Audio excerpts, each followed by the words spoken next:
Ngasi numidang wairam phongkhiba kangleipaki mairagi pause degi maruoiba pau khara khangachadraka miyamda khudo tamjige Churachandpurda class 2 khakta tamlibi nupi macha amma singnaningai oiba mawongda siduna leiramle Churachandpur district kuki community ki subtribe sing oiriba mara amadi jomi ani ki marakta thogliba muknabagi thawdok khara ingthaduna leiringai charakta yamna chingnaningai oiba mawongda class 2 khakta tamlibi nupi macha amma siduna leiramle haire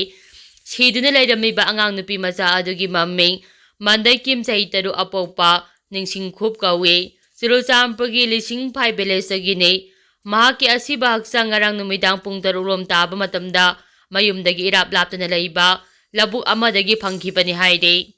angang nupi macha aduna siduna leiramba matamda mahaki haksanggi ngak amadi mafam kayada dawpham sing leirambaga loina I thoklami haire paw asina makha taribade Angang nupi macha adu ngarang numidang pung tarulom taba matamda mayumdagi thokhibadagi thiba khangdana leirakhibane aduba miyam changduna thiba matamda numidang pung 12 rom taba matamda asiba haksang oina phangkhibane haire laikhidrabi angang nupi macha adu Churachandpurgi New Lamkada leiba webma academy class 2 tamlibane mang mioi kharana hatlambe yai haina thajanari asiba haksang police na thodok thofam dagi lakhalaga Churachandpur district hospital ge Middle Sangda Thamkre, Missy Adugi Chapchaba Paudi Hausu Pabagi oina Kangbangamdre, Serak Sida Mahiro Nupi Macha Adubu Tamtina Halambagi Taudo Adubu Churachandpur District Headquarter da Leiba Zomi Murders Association ki maikei akan mamongda yaningdaba phongdokpagaloina na Mihat Adugi Langla Lanjin Mari Lenaba Sino Puthokpiduna Logi oiba cherakpigadabane haina akan madabi tawrakle Association asigi Information and Privacy Wing na ngasi thopa Jerol amana Laikhidrabi maiding kim tha asigi kungi numida wairam pung torom khairom tabada aroibo oina mioi kharana thengnaram laba matuk numid adugi numidang pung 12 khairom tabada asiba haksang oina phangkhibane ma ki asiba haksang phangkhiba mafam aduda I khara taramba thengnabaga lonana ma ki mangak samda sopagi dawpham su leiramba thengnake masina maram oiraga mahak asi kanaguma kharana hapa oigani haina singnaba phongdorakle seraksida Wema academy ki maikei dagi su mahairoi maiding kim na laikhidabada awaba phongdokpaga loina imung manungna thengna hauriba awabada su saruk yari haina phongdorakle makha tarakpa pawda Indian Army ki maikei dagi thabak tawboda nungainaba Manipur ki police station daraga nithoida nauna afaspa ek thamnaba taksingkhre Ministry of Home Affairs MICA na Bharat ki awang nupok ki state karada thamliba Armed Forces Special Power Act 1958 afaspa ki matangda Review meeting ama pangthokre Lodina Indian Army na thabak tawboda nungainaba Manipur ki police station taraga nithoida nauna afaspa ek asi thamnaba taksingkhre haina official oiba paw amana haire The Hindu Pause ki report amagi matung inna Mars School da Union Minister of Home Affairs mayai tangba lawduna pangthokhiba Bharat ki awang nupok ki state singna thamliba afaspa gi review mifam aduda army ki maikei dagi Manipur ki tampa ki police station taraga nithoida naungna afaspa asi thamnaba wafam thamlakhibane haire report asina makha taribade masida thabak oina lakhalakpa haibase MICA na aroiba warep lawrakadabani haire haukiba sahi lising aniga sumna kungamari ge November taraga marida Manipur ki police station taraga mapal gi manungda police station tarukna konba mafamda naungna afaspa thamjilakhiba laikhre ngarang phamkhiba mifam aduda Manipur ki tampaki district sing ase afaspa gi makhada thamnaba army ki maikei dagi proposal ama thamlakhibani haire Assam Nagaland Arunachal Pradesh amadi Manipur da thamliba afaspa gi matangda multi agency sing yauraga mifam ama haukiba March taraga mapalda ministry na tawkhiba laikhre tha taru ki state mari da thamkhiba disturbed area lakliba March 38 da loiragani masi makhata na amuk sangdoke natraga lauthoke hairabade security ki phibam sing review tawraga ministry amade state lenga notification thokadavane haujiki ona Nagaland amadi Arunachal Pradesh da ministry na disturbed area notification asi thokpani adubu Manipur amade Assam gi state lenga notification thokadavane haina report asida palle makha tarakpa pawda lenga ki oja oiraga mahut thaba amade mahut chiliba sing ahpa jarak piragane KCP PWJ thongna faraba aikhoi gi ipaipu sing nangak senduna mani makha tamna thambiram laba kanglei khunai asi hena masak thokpa mahai masing haiba wakhal lausing leiba khunai ama oina bala kholapa khongthang singgi manung channa hauji lenga ki mahai sang kaya da oja oiraga thabak chatabida oja mahut thaba amade oja mahut chiliba mioi khudima partin ahapa chera piragane haina aine thingkraba Manipur gi lal halufa ama oiriba Kangleipa Communist Party PWG MC Unification gi PRO chingkhainga mana khoyek piduna thadorapa cherol amana haire cherol asin hai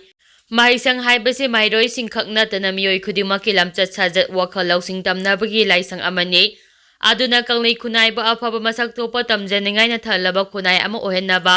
mahisang amadi tunggi yumbiro oiriba ngachi gi mairoi sing sangapatangai fade haire malem gi oina maireba majati bunungsi ba lam kaya da khumang chaksin ba masak topa khunai ama samgatnaba afaba mahima sing phangna halle kanglei pak yauna leba asida sum mairoi singbo National Education Police NEP lising aniga subna kungi makada ayhemba mahima sing pinaba thaboy paikhatle haide serol asina makata ribade masigumba luraba tanja asida kanagumba lenga ki mahisang singda oja oiraga thabak chatabida oja mahut thaba amade oja mahut chiliba mioi khudima KCP PWG na taraina logde masigumba mathau masak khangdaba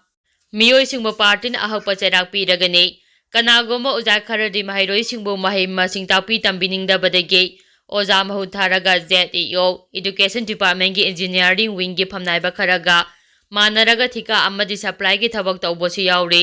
masigumba asi School Education gi Director ZEO Engineering Wing na mari lenava singna ahemba miyeng sangadabani haide makata rakpo na paujel pause digi maruba pau khara khanga charaga myamda khodo tamjage Delhi High Court Judge amagi yumai chapagi tawdokta case oina masing yamlaba sel sing police na phangbang amkrei judge transfer tawkrei tha asigi taraga mari da Delhi High Court ki judge Justice Judge 1 Baramagi official residence mai chapagi tawdo amada lupa khaujau phangbang amkiba sina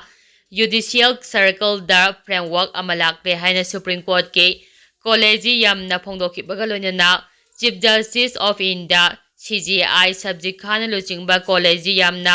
ngarang Justice Judge 1 Brahma bu Ahmedabad High Court da transfer tawbagi order thokre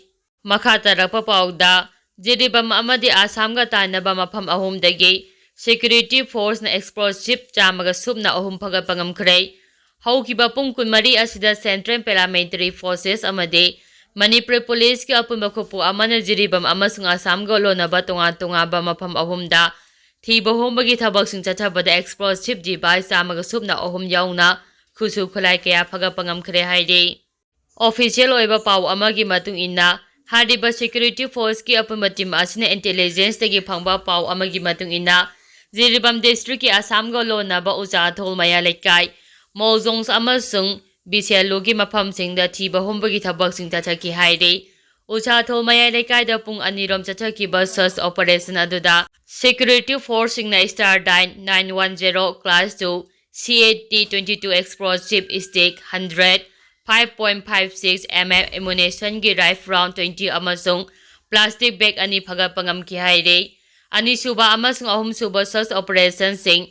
Mozong amasung Benseru rubber plantation gi general area sing na chathaba matamda remote control gi IED amma Genotyne stick ani local na saba long range pompi mortar ani pompi bomb taruk local na saba single barrel gun manga 12 bore rifles manga amasung pistol amani haide security force na phagalaba polam sing jiribam police station da makha taba ain go eba action lakhona begi da makhusina khare haide amaramda Manipur police amasung Assam Rifles ki apunba team amana Lamsang Police Station gi manung sanba kangsup amasung chingda kadang ban gi akoibada counter agency campaign chathaduna khusu khulai kaya phaga pangam khre haire security force na chathakiba operation adudunu pi yauna mioi chamarom verification tauki mi phami pundi yauki di haire security force na makhata na kangsup district ka tainaba singda kadang ban khul gi maya da leiba Kenel amadegi khusu khulai kaya phaga pangam ki haide Security Force na phagalaba khusu khulai sing adude magazine yawba self loading rifle sama magazine galonina pistol ama Catidras tara 36 high explosive grenade ani military helmet ani waterproof jacket ani, local na saba waterproof bread ani, bayong fe wear rest set ani ni hairi.